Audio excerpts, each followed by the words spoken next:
State of the Vikings in the aftermath of Week 11. We're going to talk about Josh Dobbs and KOC, especially a little bit more in depth compared to what I talked about yesterday. Josh Dobbs, one moment he's the Pastronaut. We love him. Maybe he can be the franchise quarterback. I was sitting here saying the entire time, let's get a larger sample size. He's been a journeyman for a reason. He's on his 9th team since getting drafted in 2017. Let's see what he's about the rest of the way, the rest of this 2023 season, if he is going to be the starter the rest of this year before making any sort of proclamations. And he went from the Pastronaut to yesterday what we saw, oh man, Kirk Cousins, we're missing him, or can Jaren Hall play next week against Chicago? Folks, this is the full Josh Dobbs experience. This is just simply who he is. He'll have some great games, and then he'll have games to follow where you say, all right, what the hell is happening here? Which is why I consistently say he's a very good backup quarterback.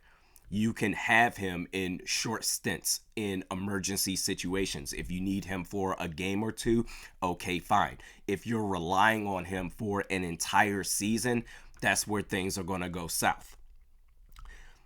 Counting his PT in Tennessee and with the Arizona Cardinals, Josh Dobbs, 13 touchdowns, 13 total touchdowns, 13 total turnovers. Since coming to Minnesota, 7 total touchdowns, 4 total turnovers. So not bad. He threw an interception last night against Denver. He's lucky that he didn't throw 3 by my count. Throwing behind his receivers, bad decision making, throwing in double, triple coverage. I remember there was double coverage on TJ Hawkinson and he forced it, and luckily that wasn't picked off. But this is just simply who he is. If you're going to make a switch at quarterback, you have to do it in a delicate fashion, because above all else, I want Dobbs to return. I want him to be the backup quarterback next season. Worst case scenario, he can be very valuable, but you want to make sure that if you are going to make a switch and say, well, we're going to go with Jaren Hall, you need to make sure that you keep that relationship that you have built with Dobbs in good standing. So that way he'll want to come back to Minnesota, because once you make that switch, that's it. You don't want to get in a situation where, okay, we're going to go from like Atlanta, Desmond Ridder, to Taylor Heineke, back to Desmond Ridder. You don't want to have a merry-go-round situation at quarterback, because then that's how you easily lose the locker room. Now, whether Kevin O'Connell is going to make any switch at all at the quarterback position the rest of this season, that's a whole different conversation. Kevin O'Connell, and to be clear, I am doing this from the standpoint that I want to see him succeed. I think he is perfect for Minnesota. I think he's everything that the Vikings need. However, there are some growing pains that he's going to need to go through if the Vikings are going to be successful and win their first ever championship with Kevin O'Connell as head coach. I've talked about how he's a nice guy and he doesn't want to hurt people's feelings. I'm going to take it a step further. I mentioned this last night. I think he's scared. I think Kevin O'Connell is scared to make tough decisions. I think he's scared to have difficult conversations. You are the top guy in that locker room. Everything starts and stops with you. You're going to have to make difficult calls from time to time, not just with play calling, but also with the personnel that you have out there on the football field. Example, after the Vikings go up 17-9 off a Josh Dobbs touchdown run, you're up 8 points. The Broncos, they follow that up with a punt. They don't do anything. The Vikings get the ball back, up 8. They go all the way down to Denver's 34-yard line. In this drive, Ty Chandler had 2 touches for 12 yards. And for whatever reason, KOC felt the need to force Alexander Mattison back in the game. 1st and 10, Alexander Mattison fumbles the ball. Now, did KOC fumble that? No, that was on number 2. That was on Mattison. But you feeling the need to have Mattison out there, who's been a downright disaster this season. You have one of the worst rushing attacks in the league. And that's with Mattison as your RB1. And you're saying, no, we're going to go ahead. Ty Chandler, you've been doing nice. You've been doing a fine job, but we're going to go ahead and put Mattison. Bro, KOC will commit full drives to Alexander Mattison to where he doesn't take him out. Start to finish, beginning to end of drives, Alexander Mattison, he's the RB1. Ty Chandler gives you flashes, makes the most of his opportunities, and multiple times last night, you're like, no, that's enough. Let's haul it in. Mattison, you get back out there. You being committed to this guy is the reason why they turned the football over. No question about it. And then we get to the play calling. After the Mattison fumble, the Broncos make it a 17-12 game. Dobbs interception, 17-15 game. The Vikings, they march from their own 25-yard line to Denver's 12. And talk about the conservative play calling, which was a big problem with the previous regime.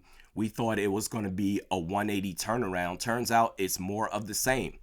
You get to Denver's 12-yard line, run, pass, incomplete, field goal. You settled for a field goal. That Jimmy Neutron play that you wanted to call, where TJ Hawkinson takes the snap and pitches it out to Josh Dobbs, that first possession, that's the perfect time to do that type of play in the red zone when you're basically at a goal possession. That's the time to do it. You're aggressive at the wrong times when you should be maybe a little bit more conservative, say 3rd and 1 in that situation. And then on drives, possessions, in situations where you have to be aggressive, you want to be conservative. It's ass backwards.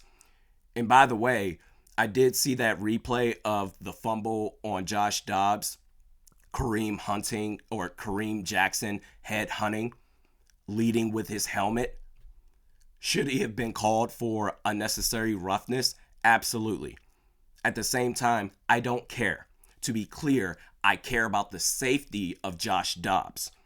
But as far as KOC complaining why wasn't a flag thrown for Kareem Jackson, no, I don't care. I don't care that the officials did not bail you out of that dumbass call, bro. I don't care. You should not have put your quarterback in that situation in the first place. I think that if you are going to win a championship with KOC as your head coach, number one, you got to give up play calling duties to somebody else. I've been teetering with that idea for a while now, saying, hey, what's going on here? Maybe give it to Wes Phillips or whatever. It's clear that you have not improved at all in play calling, that if you are going to win your first ever title, it's going to be with KOC not calling plays. Furthermore, you got to get through being scared, bro. You cannot be the head coach and just be committed to guys because you are nice and you don't want to hurt people's feelings. And it's not just Alexander Mattison.